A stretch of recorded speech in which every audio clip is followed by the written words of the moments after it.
मैं अब एक ऐसे टॉपिक में बात करने वाला हूँ जो सभी से जुड़ा हुआ है ना।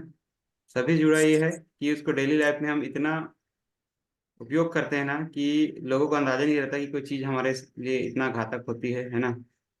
तो चलिए, एक बहुत शानदार टॉपिक लेके आया हूँ आप सभी के लिए। ठीक है, जिसका नाम है थ्री पॉइजन। ठीक है,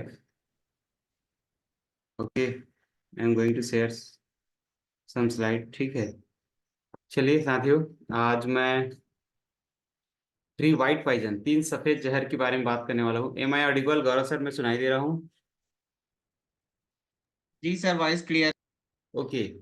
तो साथियों, इन तीनों को चाहे आयुर्वेद की भाषा में बोले चाहे कोई भी भाषा में बोले, तीनों को सफेद जहर कहा गया है ना। एक निश्चित मात्रा में ही आप इसे ले सकते हैं। ठीक है ना। जैसे कि अ, बहुत सारी चीजें हैं, इन तीनों चीजों की क्या उपयोगिता है शरीर में, हमको आवश्यकता अनुसार लेने की क्यों सलाह देते हैं, इससे ज्यादा घातक क्यों होता है, कमी घातक नहीं होता, मान के चलिए ज्यादा हमेशा घातक होता है। ठीक है, तो मैं धीरे धीरे बताने वाला हूँ। एक पहला है शुगर, है ना। अगर ये ब्लड में, अगर जीभ में आता है ना तो बहुत मीठापन लेके आता है, लेकिन अगर ये शरीर में बढ़ जाए शुगर, तो जाहिर सी बात है आपको डायबिटीज या मधुमेह का रोगी बना सकता है। राइट। ठीक है, दूसरा नमक।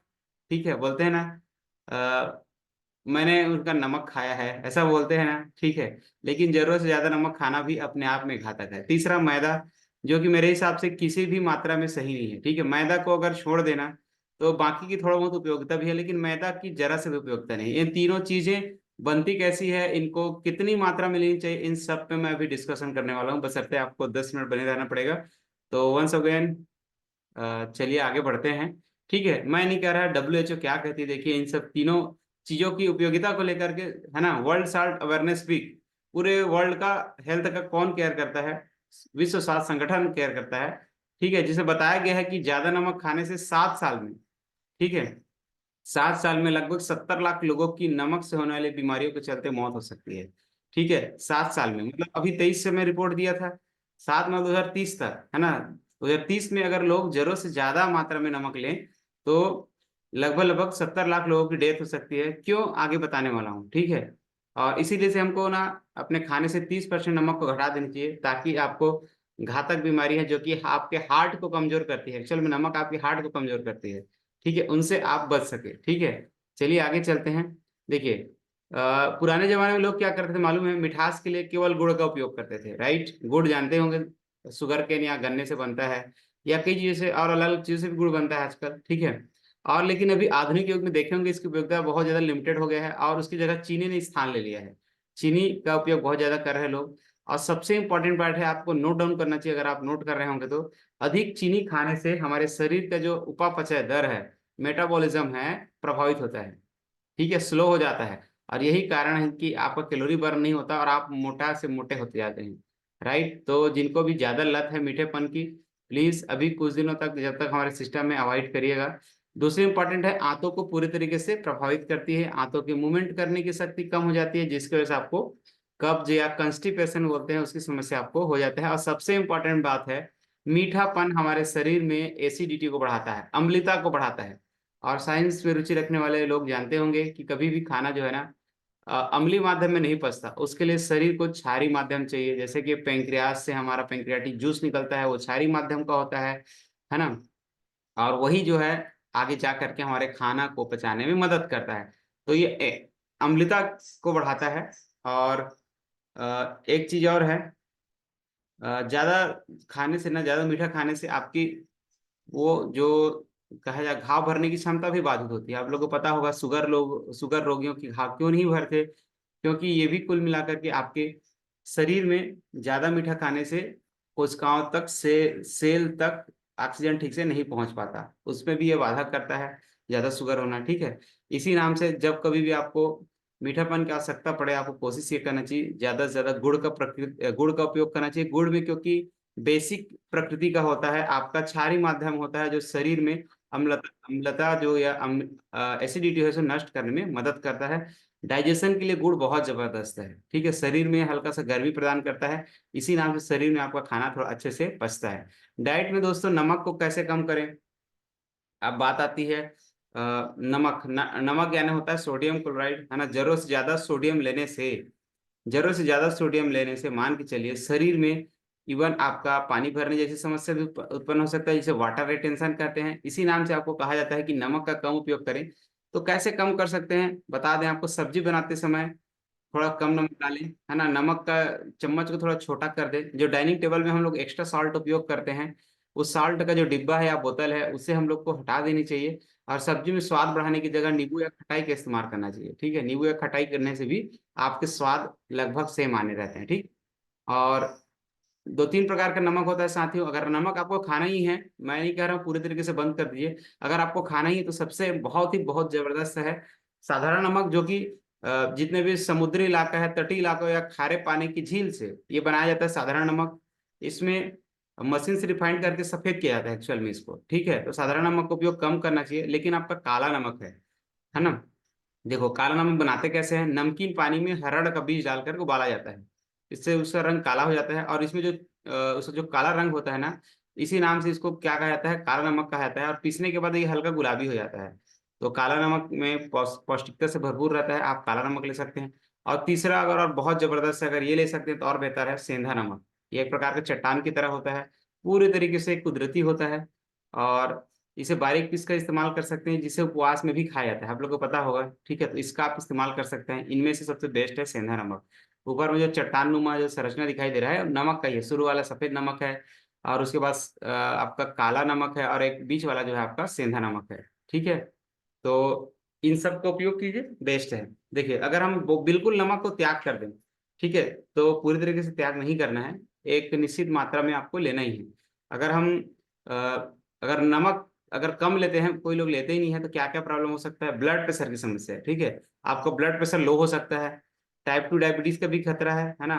बहुत कम नमक लेने से कमजोरी, उल्टी हो सकती है, ब्रेन और हार्ट में सूजन हो सकता है, सिर दर्द हो सकता है, कोमा, सीजस अटैक, खून की कमी, है ना। और एलडीएल यानी बैड कोलेस्ट्रॉल बढ़ सकता है अगर बिल्कुल नमक को छोड़ देते हैं।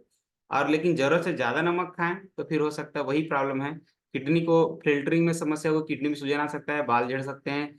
हाँ, शरीर में सोडियम क्लोराइड बढ़ता है तो वाटर रिटेंशन, जिसे बोलते हैं पानी भर जाना शरीर में। कई लोग का शरीर में देखना एकदम खुला रहता है, दबाने से गड्ढा पड़ जाता है, उसी को वाटर रिटेंशन कहते हैं। हड्डियां कमजोर या ऑस्टियोपोरोसिस समस्या हो सकता है आपको। Heart disease, paralysis, blood pressure, है ना। इन सारी चीजों का अगर जरूरत से ज्यादा नमक, अगर नमकीन चीजें खाते हैं तो मान के चलिए आपको ये तकलीफें हो सकती है। इसी नाम से कहा गया है, किसी भी चीज की अति और कमी दोनों नुकसानदेह है। किसी बहुत बड़े लेखक ने कहा है, हमको एक संतुलित मात्रा में ही लेनी चाहिए। हम यहाँ पे वजन को मेंटेन कर रहे हैं, इसका कारण है हम संतुलित मात्रा में सारी चीजों को उपयोग कर रहे हैं, राइट। चलिए नेक्स्ट चलते हैं। आपको अगर लक्षण दिखे तो समझ लेना आप ज्यादा नमक ले रहे हैं, ठीक है। 6 लक्षण दिखे समझ लेना। पहला, पेट, चेहरे, हाथ पैर पर बाकी अंगों में सूजन, है ना, बताया ना, सोडियम क्लोराइड बढ़ने से वाटर रिटेंशन की समस्या।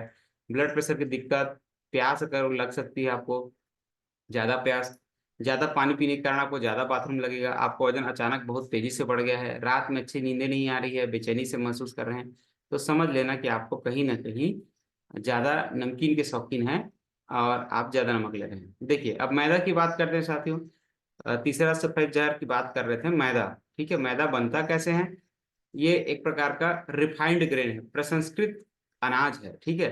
होल ग्रेन किसे कहते हैं, जो सीधा सीधा हमको नेचर से प्राप्त होता है। जैसे कि आप अनाज से सीधे खेत से आता है आपके पास, जैसे कि आपको गेहूं है, चावल है, धान का केवल छिलका निकालने से चावल बन जाता है, ठीक है। तो हम जो होल ग्रेन कहते हैं वो हमको डायरेक्टली नेचर से मिलता है, ज्यादा इसमें छेड़खानी नहीं होती।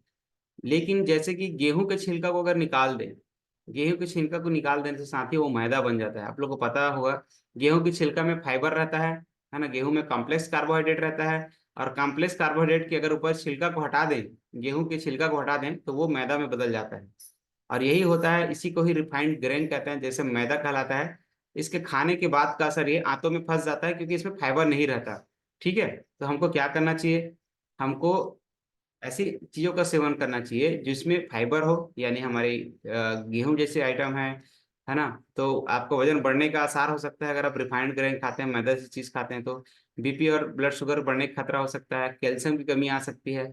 और अगर हम होल ग्रेन खाते हैं, अच्छी वाली चीजों को खाते हैं, तो आपको कोलेस्ट्रॉल कंट्रोल में रहेगा, कैंसर का खतरा कम हो सकता है, पोषक तत्वों का आपको कमी नहीं होगी। तो आपको समझना जरूरी है, आपको रिफाइंड ग्रेन और होल ग्रेन में अंतर पता होना चाहिए। रिफाइंड मतलब उसे प्रसंस्कृत करके बनाया जाता है। मैदा बनता कैसा है इसी को बताना चाह रहा हूँ, और क्यों नुकसानदेह है। देखो, मैदा बनाने के लिए गेहूं की ऊपरी परत को निकाल दिया जाता है, और ऊपरी परत में ही फाइबर होता है जो हमको भोजन को पचाने में मदद करता है।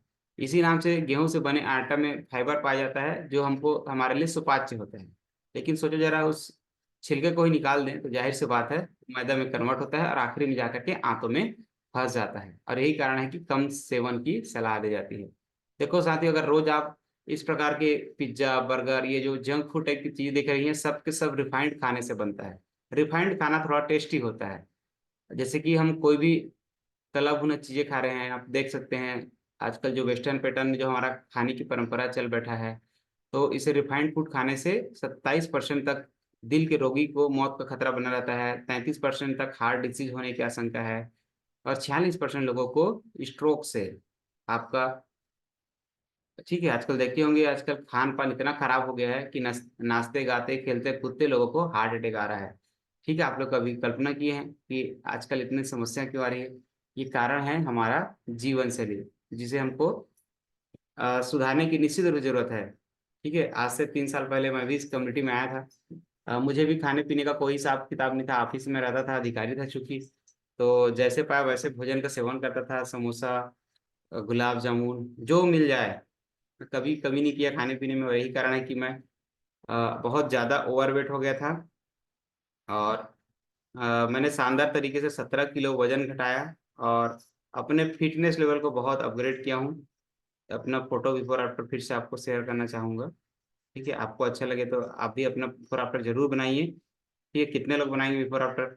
हाँ, बनाना चाहिए। ठीक है, 19 मई को मुझे कम्युनिटी में कम्प्लीटली 3 इयर्स हो ही जाने हैं। ठीक है, आप देख सकते हैं, ये मैं जब पहला अप्रेस किया था उस दिन का फोटो है। अभी रिसेंटली मैं बहुत अमेजिंग तरीके से फिटनेस लेवल को एंजॉय कर पा रहा हूँ। ये सब हो पाया है मेरे कोच सर के गाइडलाइन में, और मेरे sponsor mister CP Kashyap sir की गाइडलाइन में।